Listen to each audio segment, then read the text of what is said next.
Assalamualaikum warahmatullahi wabarakatuh. Bismillahirrahmanirrahim. Hari ini kita akan membaca buku Hakikat Berfikir karya Syekh Taqiyuddin An-Nabhani. Pada bab 2 adalah metode berpikir. Pada hari ini kita akan membaca tentang metode ilmiah.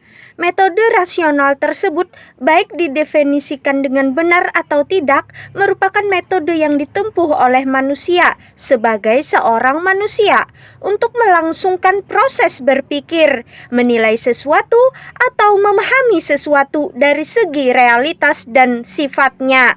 Akan tetapi, Barat, yakni Eropa dan Amerika, dan diikuti Rusia, telah berhasil melahirkan revolusi industri di Eropa dan sukses dalam ilmu-ilmu empiris atau eksperimental atau empirical disciplines dengan keberhasilan yang tiada bandingannya. Sementara hegemoni Barat telah meluas sejak abad ke-19 hingga sekarang, hingga pengaruh mereka meliputi seluruh dunia. Cara atau uslub style dalam penelitian atau riset ilmu-ilmu empiris ini lalu mereka namakan metode ilmiah dalam berpikir. Maka lahirlah apa yang dikenal dengan metode ilmiah atau at-thariqah al-ilmiyah, scientific method. Barat mempropagandakan metode ini agar dijadikan metode berpikir sekaligus asas berpikir.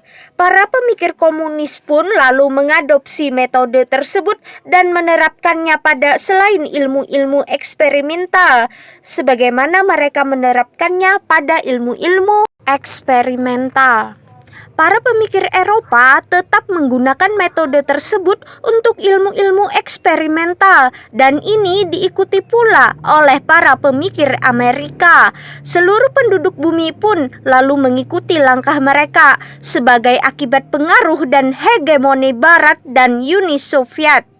Akibatnya, metode ilmiah telah mendominasi manusia secara umum. Semua ini mengakibatkan munculnya sakralisasi terhadap pemikiran-pemikiran ilmiah dan metode ilmiah di seluruh dunia Islam. Oleh karena itu, harus ada penjelasan tentang metode ilmiah ini. Metode ilmiah adalah metode tertentu dalam pengkajian yang ditempuh untuk memperoleh pengetahuan tentang realitas atau al-haqiqah, nature, dari sesuatu melalui jalan percobaan atau eksperimen atas sesuatu itu. Metode ilmiah tidak dapat digunakan kecuali dalam pengkajian objek-objek material yang dapat diindra atau al-mawad al-mahsusat, tangible objects. Metode ilmiah tidak mungkin digunakan dalam pengkajian pemikiran-pemikiran. Jadi, metode ini khusus untuk ilmu-ilmu eksperimental. Metode ilmiah dilakukan dengan cara memperlakukan materi atau objek dalam kondisi-kondisi dan faktor-faktor baru yang bukan kondisi dan faktornya yang asli atau alami, dan melakukan pengamatan atau observasi terhadap materi tersebut serta berbagai kondisi dan faktornya yang ada, baik yang alami maupun yang telah mengalami perlakuan. Dari proses terhadap materi ini lalu ditarik suatu kesimpulan berupa fakta material yang dapat diindra, seperti halnya yang ada dalam laboratorium. Metode ilmiah mengasumsikan adanya penghapusan seluruh informasi sebelumnya atau maklumat sabikoh tentang objek yang akan dikaji dan mengabaikan keberadaannya. Baru setelah itu dimulai pengamatan dan percobaan atas materi. Ini dikarenakan metode ini mengharuskan Anda, jika Anda hendak melakukan penelitian, untuk menghapuskan dari diri Anda setiap opini dan keyakinan Anda mengenai subjek kajian ini. Setelah itu, barulah dapat dimulai pengamatan dan percobaan, diikuti dengan komparasi dan pemeriksaan pemeriksaan yang teliti, dan akhirnya dirumuskan kesimpulan berdasarkan sejumlah premis-premis ilmiah ini. Jika seorang peneliti telah berhasil memperoleh kesimpulan dari eksperimen tersebut, maka kesimpulan ini merupakan kesimpulan ilmiah yang secara alamiah tunduk pada penelitian dan penelaahan. Kesimpulan tersebut akan tetap merupakan kesimpulan ilmiah selama tidak ada penelitian ilmiah lain yang membuktikan adanya kekeliruan dalam salah satu aspeknya. Kesimpulan yang dihasilkan oleh seorang peneliti berdasarkan metode ilmiah, meskipun disebut sebagai fakta ilmiah atau scientific fact atau hukum ilmiah atau scientific rule, akan tetapi ia bukan kesimpulan yang pasti atau qat'i. Kesimpulan tersebut hanya merupakan kesimpulan yang bersifat dugaan atau spekulatif atau zanni yang mengandung kemungkinan salah. Peluang adanya kesalahan di dalam metode ilmiah merupakan salah satu prinsip fundamental yang mesti diperhatikan sebagaimana telah ditetapkan dalam penelitian ilmiah. Inilah penjelasan tentang metode ilmiah. Dari pengkajian terhadap metode ini, tampak jelas bahwa metode ini adalah benar, tidak salah. Penyebutannya sebagai metode ilmiah tidaklah juga salah, sebab metode ilmiah merupakan metode tertentu yang bersifat konstan dalam penelitian, sedangkan metode itu sendiri adalah cara yang tidak berubah-ubah. Yang salah adalah menjadikan metode ilmiah sebagai asas dalam berpikir, karena menjadikannya asas berpikir tidaklah sesuai kenyataan. Ini disebabkan metode ilmiah bukanlah suatu basis yang di atasnya dibangun cabang, melainkan hanya sebuah cabang yang dibangun di atas suatu basis. Di samping itu, menjadikan metode ilmiah sebagai asas akan mengeluarkan banyak pengetahuan dan fakta dari pengkajian, dan akan membuat orang memutuskan bahwa banyak pengetahuan yang dipelajari dan mengandung fakta-fakta adalah tidak ada. Padahal pengetahuan-pengetahuan tersebut ada secara nyata dan bisa dicerap melalui penginderaan dan fakta. Jadi, metode ilmiah adalah metode yang benar, tetapi bukanlah asas dalam berpikir. Metode ilmiah merupakan salah satu cara berpikir yang konstan. Metode ilmiah tidak bisa diterapkan dalam semua objek, tetapi hanya bisa diterapkan pada satu objek saja, yaitu objek material yang dapat diindra. Untuk mengetahui realitas materi yang diteliti melalui jalan percobaan, metode ilmiah tidak berlaku kecuali dalam pengkajian objek material yang dapat diindra. Jadi, metode ilmiah merupakan metode yang khusus digunakan dalam ilmu-ilmu eksperimental dan tidak digunakan dalam ilmu-ilmu lainnya. Kenyataan bahwa metode ilmiah bukan asas dalam berpikir tampak jelas dari dua perspektif berikut. Perspektif pertama, metode ilmiah sesungguhnya tidak bisa dijalankan kecuali dengan adanya informasi-informasi sebelumnya atau maklumat sabiqah, sekalipun hanya informasi-informasi dasar atau maklumat awaliyah, preliminary information, karena proses berpikir tidak mungkin dilakukan kecuali dengan adanya informasi-informasi terdahulu.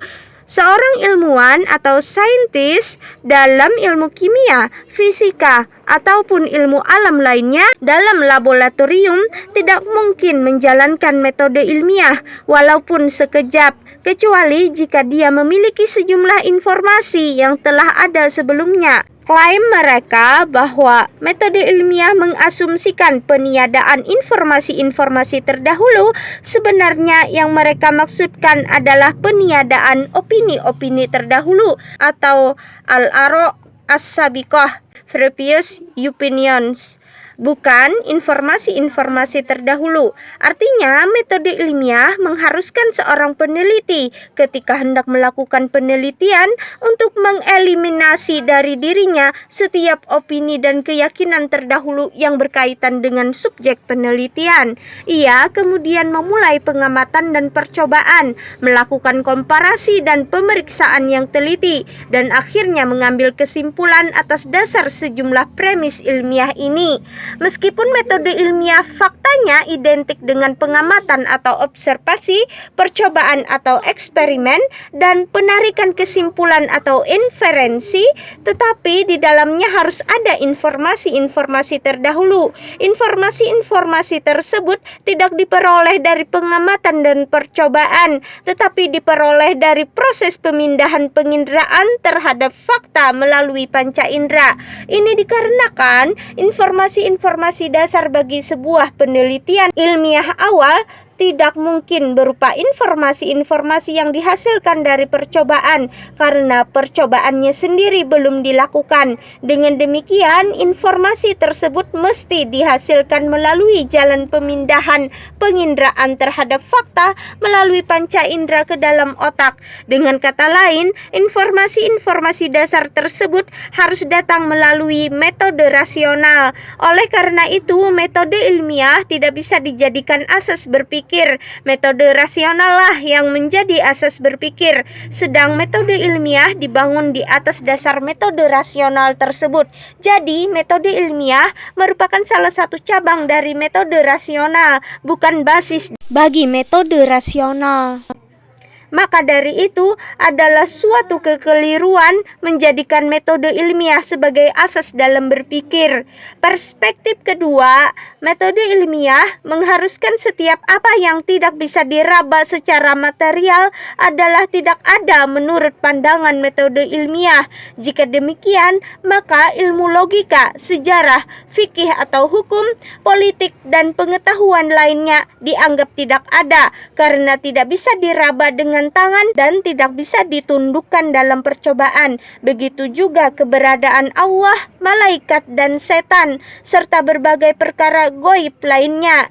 Semua itu dianggap tidak ada karena tidak bisa dibuktikan secara ilmiah, yaitu tidak bisa dibuktikan melalui proses pengamatan, percobaan, dan penarikan kesimpulan terhadap objek-objek material. Itu adalah kesalahan fatal, sebab ilmu-ilmu kealaman atau ulum at-tabiiyah, natural sciences, hanya merupakan salah satu cabang pengetahuan atau makrifah, knowledge, dan hanya satu jenis pemikiran dari sekian pemikiran. Pengetahuan lain tentang kehidupan masih banyak, dan pengetahuan ini tidak bisa dibuktikan dengan metode ilmiah, melainkan dengan metode rasional. Keberadaan Allah dibuktikan secara pasti dengan metode rasional. Keberadaan malaikat dan setan dibuktikan dengan nas yang qat'i atau pasti, baik pasti dari segi keberadaannya atau qat'i as-subut maupun dari segi maknanya atau qat'i ad-dalalah. Sedangkan kepastian keberadaannya dan kepastian maknanya dibuktikan dengan metode rasional. Oleh karena itu, metode ilmiah tidak boleh dijadikan sebagai asas berpikir. Ketidakmampuan dan keterbatasannya dalam membuktikan keberadaan sesuatu yang telah ditetapkan keberadaannya secara pasti merupakan bukti nyata bahwa metode ilmiah bukan merupakan asas berpikir. Selain itu, peluang salah dalam metode ilmiah merupakan salah satu asas yang wajib diperhatikan berdasarkan apa yang telah ditetapkan dalam penelitian ilmiah. Kesalahan telah benar-benar terjadi dan tampak dalam berbagai pengetahuan ilmiah yang menjelaskan ketidakbenarannya, meskipun telah disebut sebagai fakta-fakta ilmiah atau scientific fact. Contohnya atom. Dulu dikatakan atom adalah partikel terkecil dari materi yang tidak dapat dibagi-bagi lagi. Akan tetapi kemudian teori tersebut terbukti salah dan dibuktikan melalui metode ilmiah sendiri bahwa atom bisa dibagi-bagi.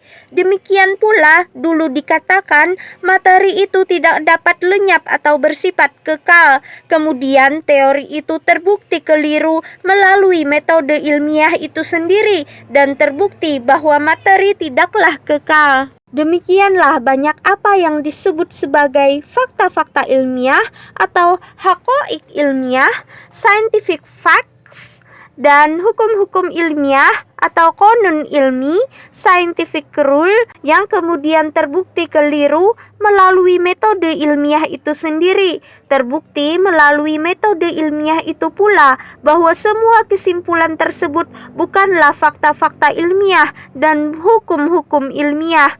Oleh karena itu, metode ilmiah merupakan metode yang bersifat dugaan atau zanni, spekulatif, bukan metode yang pasti atau qat'i, definite. Metode ini hanya mampu menghasilkan kesimpulan spekulatif mengenai eksistensi, sifat, ataupun realitas sesuatu. Dengan demikian, metode ilmiah tidak boleh dijadikan asas berpikir. Namun demikian, bagaimanapun juga, metode ilmiah tetap merupakan metode yang sahih dalam berpikir. Metode ilmiah adalah sebuah metode dalam berpikir yang hanya bisa digunakan dalam ilmu-ilmu eksperimental saja, yakni hanya bisa digunakan pada objek-objek yang padanya dapat dilakukan langkah pengamatan, percobaan, kemudian langkah komparasi dan pemeriksaan yang teliti. Pada objek-objek yang tidak dapat dilakukan langkah-langkah tersebut, metode ilmiah tidak bisa digunakan sama sekali. Jadi, metode ilmiah khusus digunakan dalam ilmu-ilmu eksperimental saja, bukan yang lain. Meskipun melalui metode ilmiah bisa digali berbagai pemikiran, tetapi metode ilmiah tidak dapat menumbuhkan pemikiran-pemikiran yang tercipta baru atau orisinal. Jadi, metode ilmiah tidak bisa menciptakan pemikiran tercipta baru apapun. Seperti halnya metode rasional, metode ilmiah hanya bisa menggali sejumlah pemikiran baru, tetapi hanya berupa pemikiran-pemikiran galian atau deducted thought, bukan pemikiran-pemikiran yang tercipta baru atau unprecedented thought. Pemikiran-pemikiran yang tercipta baru adalah pemikiran yang dihasilkan oleh akal secara langsung. Pengetahuan tentang eksistensi atau keberadaan Allah, pengetahuan bahwa memikirkan masyarakat lebih tinggi daripada memikirkan diri sendiri, bahwa kayu bisa terbakar, bahwa minyak akan terapung di atas permukaan air, bahwa proses berpikir individual lebih kuat daripada proses berpikir kolektif, dan lain-lain merupakan pemikiran-pemikiran yang diperoleh oleh akal secara langsung. Ini berbeda dengan pemikiran yang bukan pemikiran-pemikiran yang tercipta baru, yaitu pemikiran-pemikiran yang diperoleh melalui metode ilmiah. Pemikiran yang terakhir ini tidak dihasilkan oleh akal secara langsung, tetapi hanya diperoleh dari sejumlah pemikiran yang sebelumnya telah dihasilkan oleh akal. Di samping dari percobaan, pengetahuan bahwa air terdiri dari oksigen dan hidrogen, pengetahuan bahwa atom bisa dibagi-bagi, dan pengetahuan bahwa materi tidak kekal tidaklah dihasilkan oleh akal secara langsung dan tidak dilahirkan oleh akal sebagai pemikiran yang tercipta baru. Semua itu diperoleh dari sejumlah pemikiran yang sebelumnya telah dihasilkan oleh akal. Kemudian dilakukan eksperimen di samping pemikiran-pemikiran tersebut dan akhirnya dihasilkan suatu pemikiran. Pemikiran akhir tersebut bukanlah pemikiran yang tercipta baru, melainkan disimpulkan dari sejumlah pemikiran yang ada sebelumnya dan sebuah percobaan. Oleh karena itu, pemikiran tersebut tidak dianggap sebagai pemikiran yang tercipta baru, tetapi dianggap sebagai pemikiran yang diambil dari sejumlah pemikiran lain dan percobaan. Dengan demikian, metode ilmiah bisa menggali pemikiran baru, tetapi tidak mampu melahirkan atau menciptakan pemikiran baru. Berdasarkan itu, secara alami dan sebuah keniscayaan bahwa metode ilmiah tidak dapat menjadi asas berpikir. Hanya saja Barat, yaitu Eropa dan Amerika, dan kemudian diikuti oleh Rusia, demikian menaruh kepercayaan besar terhadap metode ilmiah sampai pada batas pensakralan atau takdis, sanctification. atau mendekati pensakralan. Ini terjadi terutama pada abad ke-19 dan pada awal abad ke-20 Masehi. Pada masa itu, proses berpikir mereka telah menyimpang dan mereka pun telah tersesat dari jalan yang lurus. Sebab mereka menjadikan metode ilmiah sebagai metode berpikir mereka, menjadikannya satu-satunya asas berpikir mereka, sekaligus menggunakannya untuk menilai segala sesuatu. Kemudian mereka memandang bahwa pengkajian yang benar adalah yang dijalankan atas dasar metode ilmiah. Pandangan itu bahkan telah melampaui batas, yaitu sebagian mereka melakukan pengkajian berbagai perkara yang tidak ada hubungannya dengan metode ilmiah, seperti pemikiran-pemikiran yang berkaitan dengan kehidupan dan masyarakat. Karena mengikuti dan taklid pada metode ilmiah ini, mereka mengkaji sebagian pengetahuan yang berkaitan dengan manusia dan masyarakat secara rasional, tetapi dengan menggunakan cara dalam metode ilmiah. Pengetahuan-pengetahuan ini lalu dinamakan pemikiran ilmiah, scientific talk. Ini terjadi akibat generalisasi mereka dalam penggunaan metode ilmiah, penghormatan mereka pada metode ini, dan penetapan metode ilmiah ini sebagai asas berpikir. Para pemikir komunis, misalnya, mendapatkan pandangan mereka tentang kehidupan dan sistem masyarakat berdasarkan metode ilmiah, maka terjerumuslah mereka ke dalam jurang kesalahan yang fatal. Kesalahan mereka sangat banyak dan ada dalam setiap pemikiran mereka, sebab mereka menganalogikan alam dan masyarakat dengan objek-objek material yang dapat diteliti di laboratorium. Dengan demikian, mereka mengeluarkan sejumlah kesimpulan yang sangat salah. Untuk mengetahui kesalahan mereka dalam seluruh pemikirannya, cukuplah kita mengambil contoh dua pemikiran utama mereka. Kami akan menjelaskan segi kesalahan masing-masing gagasan tersebut dan akan menjelaskan bahwa sebab kesalahan mereka adalah penggunaan metode ilmiah. Para pemikir komunis memandang bahwa alam merupakan satu kesatuan yang tidak bisa dibagi-bagi, yang senantiasa mengalami perubahan secara kontinu. Perubahan tersebut akan berlangsung melalui kontradiksi-kontradiksi yang pasti ada pada berbagai benda dan peristiwa. Marilah kita mengambil konsep kontradiksi-kontradiksi atau dialektikal materialism yang merupakan salah satu pemikiran mendasar mereka. Kontradiksi-kontradiksi ini seandainya benar ada pada benda-benda, sesungguhnya tidak terjadi pada seluruh benda. Sebab ada sejumlah objek yang di dalamnya tidak dijumpai kontradiksi-kontradiksi. Di dalam tubuh makhluk hidup, menurut mereka ada kontradiksi-kontradiksi karena di dalamnya terdapat sel-sel hidup dan sel-sel mati. Padahal pada tubuh makhluk hidup sesungguhnya tidak ditemukan kontradiksi-kontradiksi. Apa yang dapat dilihat bahwa dalam tubuh makhluk hidup ditemukan sel-sel mati dan sel-sel hidup sebenarnya bukanlah kontradiksi-kontradiksi. Yang ada adalah segala sesuatu itu lahir dan mati. Ada yang hancur dan ada yang muncul. Tidak berarti ini adalah kontradiksi-kontradiksi. Semua itu merupakan akibat dari kuat dan lemahnya sel-sel, serta mampu dan tidaknya sel-sel tersebut mempertahankan diri. Ini bukanlah kontradiksi-kontradiksi. Lebih dari itu, pada objek-objek yang tidak hidup ditemukan proses perusakan, tetapi tidak ada proses kelahiran kembali. Meskipun demikian, kenyataannya para pemikir komunis tetap mengatakan bahwa dalam segala sesuatu terdapat kontradiksi-kontradiksi.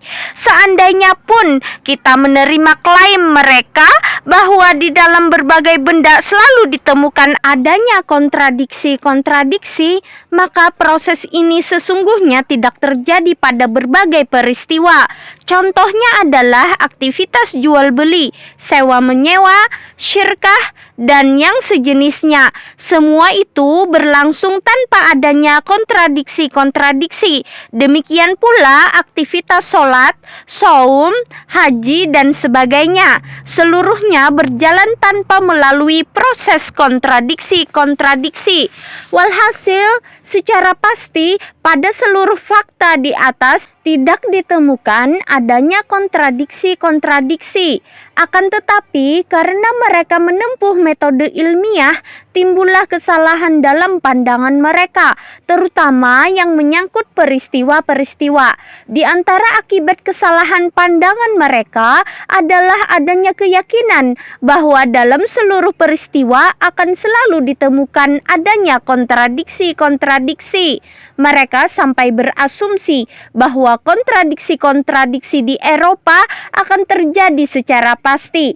Akan tetapi pada kenyataannya di Eropa tidak pernah terjadi kontradiksi-kontradiksi. Bangsa Eropa bahkan tenggelam dalam sistem kapitalisme dan sebaliknya jauh dari sistem sosialisme. Faktor yang menjerumuskan mereka ke dalam jurang kesalahan adalah langkah mereka menempuh metode ilmiah dalam memberikan penilaian terhadap berbagai benda dan peristiwa. Pemikiran kaum komunis yang lain adalah ide tentang masyarakat. Menurut mereka, masyarakat terbentuk dari keadaan geografis, pertumbuhan penduduk dan solidaritas mereka, serta alat-alat produksi. Dengan demikian, kehidupan material di masyarakatlah pada akhirnya yang akan menentukan bentuk, pemikiran, ide-ide, serta situasi politik masyarakat. Dan karena kehidupan material dipengaruhi oleh cara produksi atau the modes of production, maka cara produksi merupakan faktor yang berpengaruh terhadap masyarakat. Sebab alat-alat produksi manusia sebagai penggunanya serta pengetahuan mereka tentang tata cara penggunaannya seluruhnya akan melahirkan satu aspek, yaitu aspek yang mengekspresikan perilaku manusia dalam merespon benda-benda yang ada di alam dan kekuatan-kekuatannya yang produktif. Aspek lain adalah menyangkut interaksi antar manusia ketika menjalankan proses produksi. Pemikiran ini keliru sebab masyarakat adalah manusia berikut berbagai interaksi yang terjadi di antara mereka tanpa memperhatikan alat-alat produksi, bahkan tanpa memperhatikan ada atau tidak adanya alat-alat produksi tersebut. Ini dikarenakan faktor yang mewujudkan terjadinya interaksi di antara mereka adalah adanya kepentingan atau maslahah, interest. Kepentingan ini tidak ditentukan oleh alat-alat produksi, tetapi oleh berbagai pemikiran yang mereka emban mengenai bagaimana memuaskan berbagai kebutuhan yang ingin mereka puaskan. Yang menyebabkan mereka terjerumus ke dalam kesalahan adalah karena mereka memandang masyarakat sebagaimana memandang materi yang ada di laboratorium. Mereka berusaha meneliti berbagai unsur atau seperti yang mereka lakukan pada materi dalam rangka menerapkan pandangan mereka. Mereka kemudian menerapkan apa yang terjadi pada materi terhadap manusia dan interaksi mereka. Akibatnya, mereka terjerumus ke dalam kesalahan. Pasalnya, manusia jelas berbeda dengan benda atau materi. Berbagai interaksi dan peristiwa tidaklah tunduk pada penelitian, sebagaimana halnya materi tunduk di laboratorium. Artinya, menundukkan interaksi dan peristiwa dengan melakukan pengamatan dan percobaan, kemudian menyimpulkan berbagai teori itulah yang mengakibatkan mereka terjerumus ke dalam kesalahan. Dengan demikian, kesalahan para pemikir komunis hanya satu, yaitu menempuh metode ilmiah pada peristiwa dan interaksi manusia. Kekeliruan ini terjadi akibat pemujaan mereka terhadap metode ilmiah yang sangat masyhur pada abad ke-19 dan akibat demikian mabuknya mereka dengan metode ilmiah sehingga mereka menerapkannya pada segala hal dan menjalankannya pada segala pembahasan. Demikian pembacaan buku Hakikat Berfikir karya Syekh Taqiyuddin An-Nabhani pada hari ini. Kita lanjutkan pada hari berikutnya. Semoga bermanfaat. Wassalamualaikum warahmatullahi wabarakatuh.